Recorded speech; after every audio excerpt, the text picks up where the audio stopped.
Hey everybody, it's me, Caribbean Andy. We're here to make another Tiki drink today. Let's dive right into it. We're going to do 3 dots and a dash. I don't have any of my tins. 3 dots and a dash. 3 dots and a dash. That is Morse code for the letter V, meaning victory, celebrating the end of World War II, the height of the Tiki era, and a heck of a great cocktail. My favorite, one of my favorite Tiki drinks. I don't know if it's my favorite.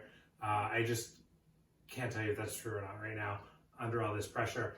It is also the name of a tiki bar in Chicago. Definitely worth checking out should you ever get the opportunity. Again, like every single cocktail we make, there's a lot of different recipes out there.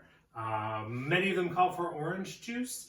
I think orange juice makes cocktails taste bad. I think orange juice is also bad for you, and it's just a trick.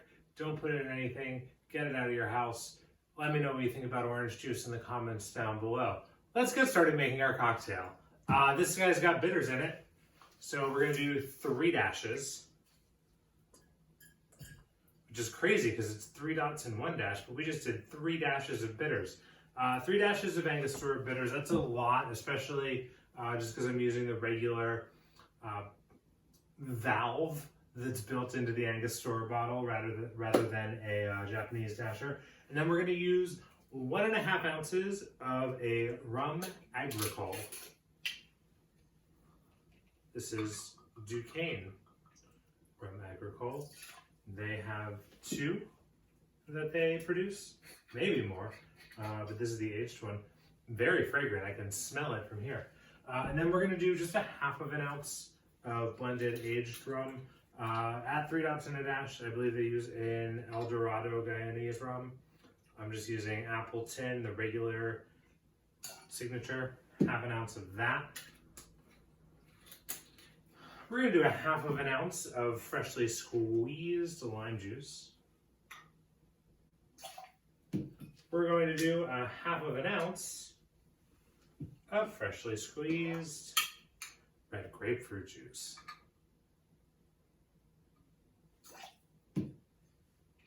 Just 1/4 ounce of homemade Allspice Dram.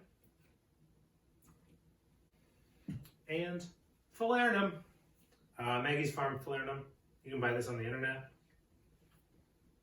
Ugh. It's the hardest bottle to open. Sorry if you saw my body at all. It was not intentional. 1/2 ounce of that.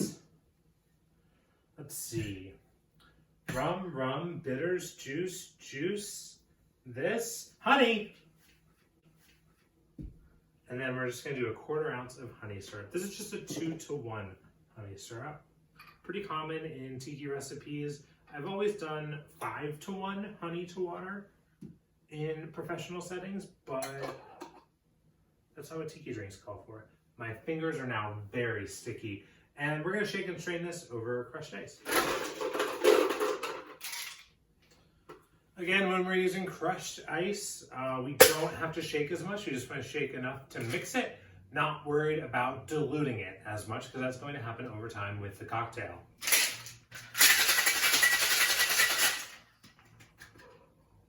Do a slow pour.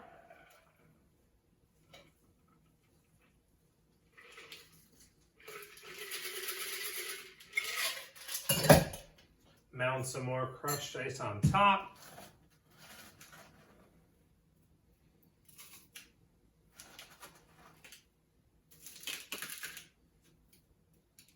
Ice everywhere.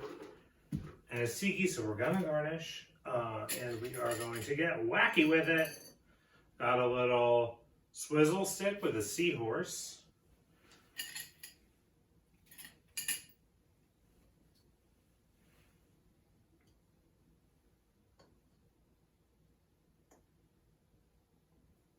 Just about any time I've prepared or been served this cocktail, it has had 3 cherries on a skewer.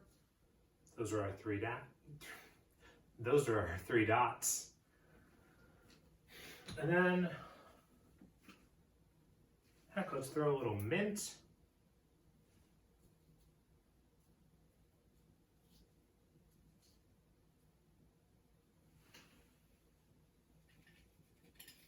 An umbrella.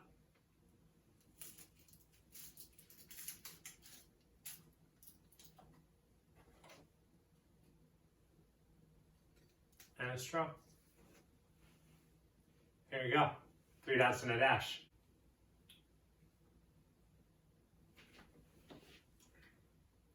Oh, what a wild little treat.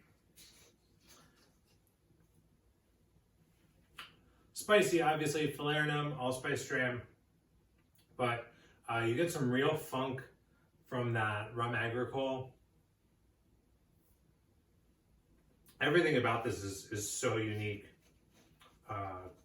when compared with all the other tiki cocktails I've been making. This is another winner for sure.